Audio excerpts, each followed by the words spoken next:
With the spread of non-interest or Islamic banking, nearly 80 countries across the world have embraced an alternative financial offering. It is open to all, irrespective of race or religion, and is based on the ethical principles of fairness, transparency, and objectivity.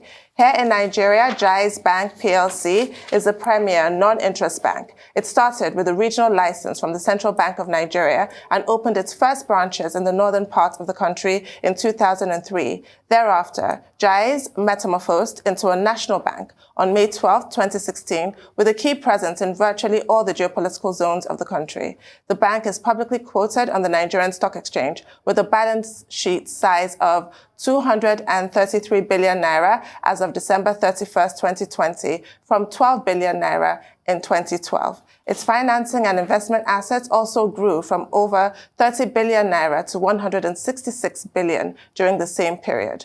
Other critical parameters such as customer deposits, branch network, and profitability have also grown year on year since inception. Now joining us from our Abuja studio to discuss the bank's service offerings and expansion drive is Hassan Usman, Managing Director of Jaiz Bank. Good morning, Mr. Usman. Thank you for joining us. Good morning. Thank you for having me this morning. Yes, good morning. Thank you for joining us. Well, let's talk about Islamic financing. It's obviously becoming more popular in the country with many entrants in that subsector.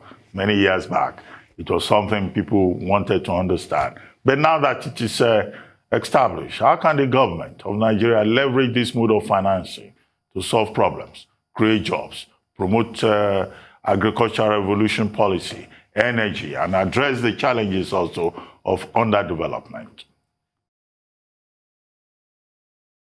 Well, Islamic finance, by its nature, is transaction-based, or you call it asset-based. So the federal government can use, as it has recently started using some of the instruments like the Sukuk, which it has used to raise well over 350 billion in the last 3 years to develop roads, specific roads around the country. This mode of financing for public expenditure means you cannot divert the resources, you cannot use the money that is raised except for that which you have intended. So it's give credence to the utilization and also ensure that these resources are earmarked for specific developmental projects. Now, if you look at the other side where you are looking with the SMEs, Islamic finance tend to be more risk-bearing and sharing with the SMEs. So encouraging this type of financing or banking means that the SME sector can grow with the support of this type of financing, which shares risk and the reward of whatever business is done. So in essence, this variant of financing is more on the spot. It's not an absentee financing instrument. It's tend to be more involved and therefore ensures more discipline in the utilization of resources in such a way that you can ensure delivery.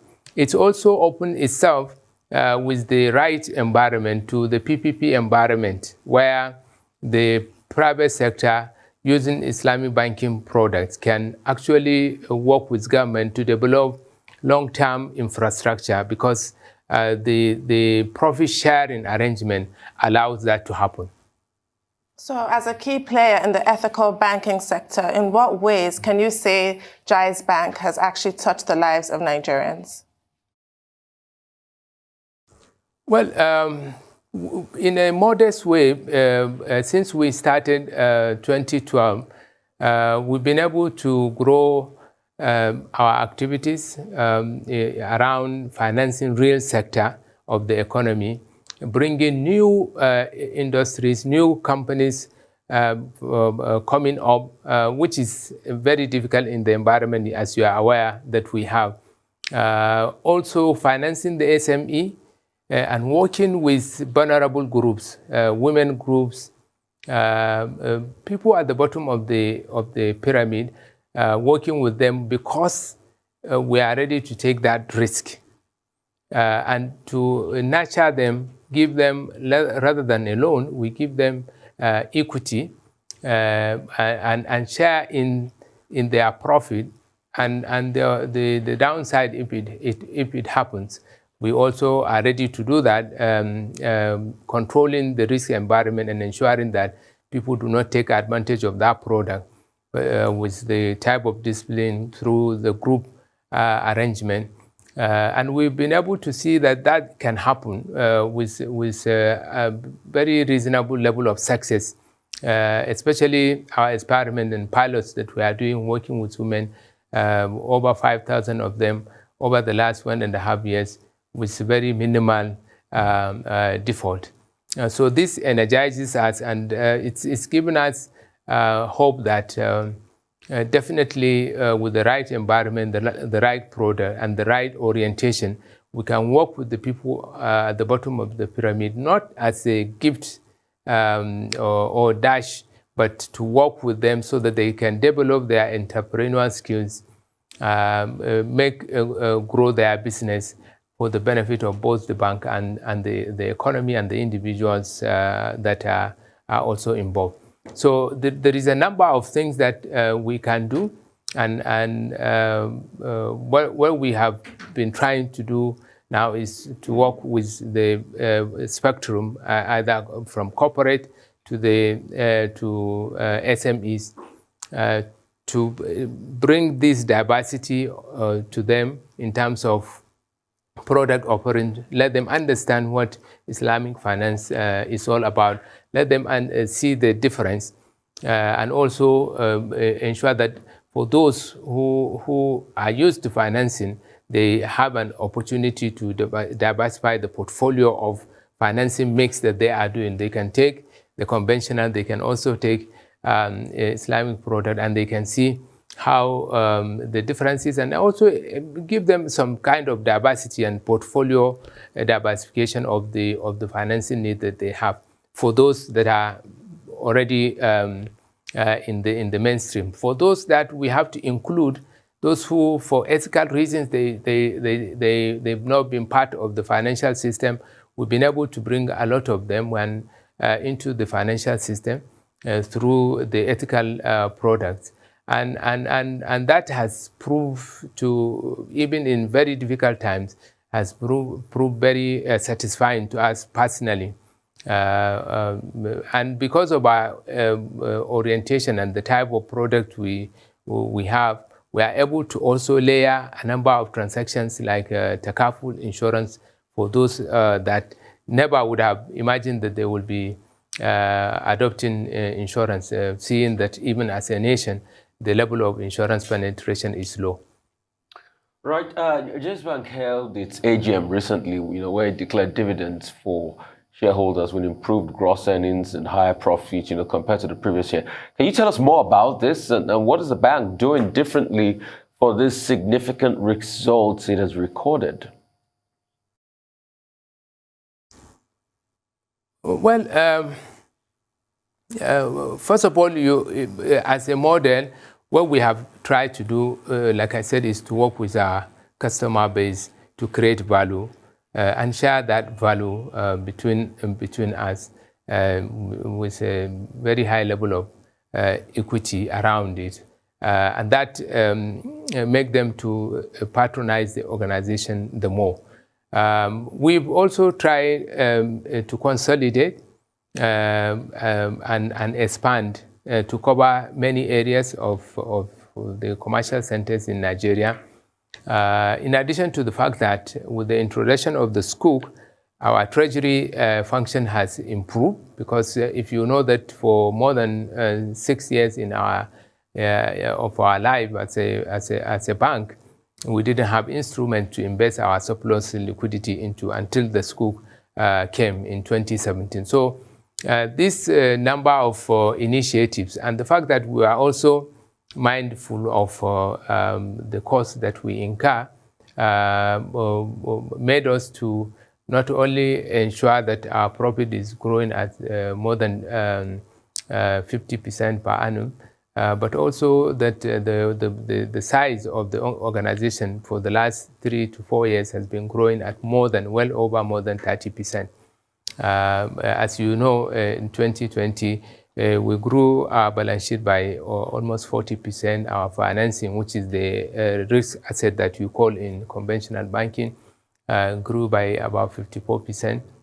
And deposit grew also about 40%. So overall, we experienced, in spite of COVID, we experienced a relatively successful year. And this has also continued. If you saw our half year, also we grew our profitability by almost 70% over June 2020 for the half year. So yes, part of what we've been doing is to try to optimize on our treasury operations. We also have been able to expand the business by opening more branches, as well as covering more now the SME space in order to grow the economy and our balance sheet as well. Okay, quickly, let's talk about the forex policy introduced recently by the Central Bank of Nigeria, when the Central Bank decided to move the sale of forex from the bureau de change to the commercial banks. What's your take on that? You know, now that banks are the sole distributors of foreign exchange. Well, you know, the central bank has always taken a number of initiatives to ensure that foreign exchange is made available to those who genuinely need such a foreign exchange, either because they have to travel or they have some medical reason to obtain tertiary medical care abroad, or they have children or wards that are studying, they have to pay their school fees. So all of this, the central bank has tried to deliver through the bureau de change. But as you know, Ruben, traditionally, it's the bank's job to provide all of this anyway. But in order to bring this very close to the customers, that's why the central bank was using the bureau de change. But as you know, this process has been abused, and it's becoming a very huge hole for leakages in the system. I think that the banks, if you watch over the last couple of years, have been trying to be very responsible, very conscious of the need of the nation. The banks have come to participate in every issue or every situation that requires our help. We've under the leadership of the governor of the central bank and the bankers committee, they try to do almost everything that is possible to support the community and the government to deliver, whether it is social service or some issues of the nation, to intervene where necessary. And this is also a case where the bankers committee has taken this assignment very, very seriously. Not only to ensure that this foreign exchange is available to customers, but also to strengthen the system so that those who are gaming this system will be checked out and be dealt with, so that the nation will be better for it. Because few people should not be gaming our system and making policy and strategies of the government and central bank for fiscal and monetary policies impossible.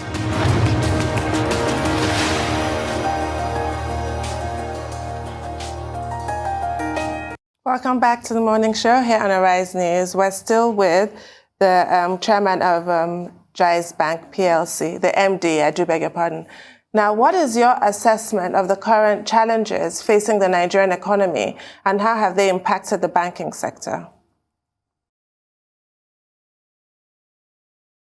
Well, the Nigerian economy is facing a lot of, and the polity is facing a lot of challenges. We know there is no gainsaying. We've been a mono economy for quite a long time. So anytime either the quantity or the price of petroleum products, the crude oil is affected, we are affected. The last 2 years, 2019, we had a recession, and then we had the COVID. In 2020, all of these have stressed the nation. But to worsen the situation, we have Boko Haram for the last perhaps more than 10 years, fighting the nation, exhausting our resources that should have gone into real development. Then the bandits are there. They're stopping people from moving freely, farmers from going to the farm. So all of these have taken a toll. Agriculture used to be the sector. It's still the sector that is the bedrock of the nation's GDP. But still, with the stress around the communities, many farmers are unable to go to the farm and increase the production that would have compensated for the growth in population and also the challenges in the proceeds from the production of crude. All of these are really challenges, and you know, we have fundamental issues around policies, around ease of doing business, a lot of voids around that need to be fixed, whether to do with land issues or whether to do with infrastructure. All of these are issues that are already there, but recent insecurity has worsened the challenges that we as a nation are facing, both on the economic and the political fronts. These are things that affects all of us. I think that the government should continue to focus on dealing with the insecurity issues, because without security, peace and security, you cannot increase or even maintain current economic activities. All the policies that are needed to reform our institutions and also reform the economy, make business easy to do, and also reducing the involvement of government into business and encouraging the development of the infrastructure through public-private partnership. These are things that should be really expedited. That to fix the economy is really a big challenge, but the right policies, when they are put to attract the private sector, both local and international, these are the things that will ensure that we grow at higher than the 2% that we are growing, which is really below the population growth. And that's going to be putting us in more and more trouble if we don't really fix this growth problem. If you don't grow the economy, the vicious cycle of insecurity will continue, and we need to do this. All of this, of course, affects banking, because insecurity affects our customers' ability to do business, and therefore their ability to either keep safe and keep deposits, or their ability to repay their obligations. So, and that is going to stress the balance sheet of banks. It will exacerbate the current level of non-performing assets that banks have, which has moderated over the last 1.5 years. Surely banks are not working in isolation. Yes, they might be recording some positive gains in terms of reported profitability. But if you look at the level of inflation, you will see also you have to downgrade the level of profit that we've been able to make, and certainly in real terms, the growth is not as reported if you look at the economy and inflation, and also the depreciation in the currency.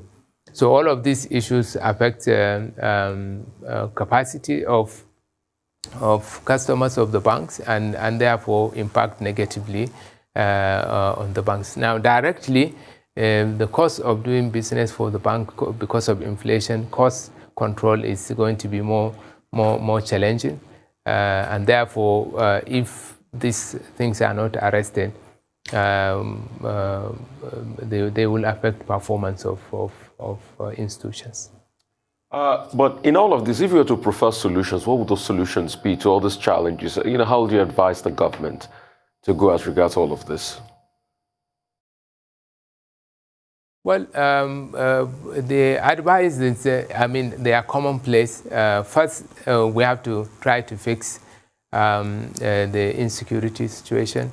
We have to do reforms where there are wastages. We need to flog them because the resources need to be, for you to see growth, you need to really invest in infrastructure. The capital budget is shrinking year in, year out, and even the utilization of that budget is also even more in the downsides.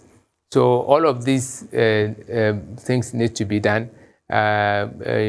Yes, you borrow, and if you are borrowing to fix some of this infrastructure, it's good, but make sure that these infrastructures that you are fixing can also benefit the society or produce the type of value that can repay those loans. Some of them quite the big size of it in foreign currency.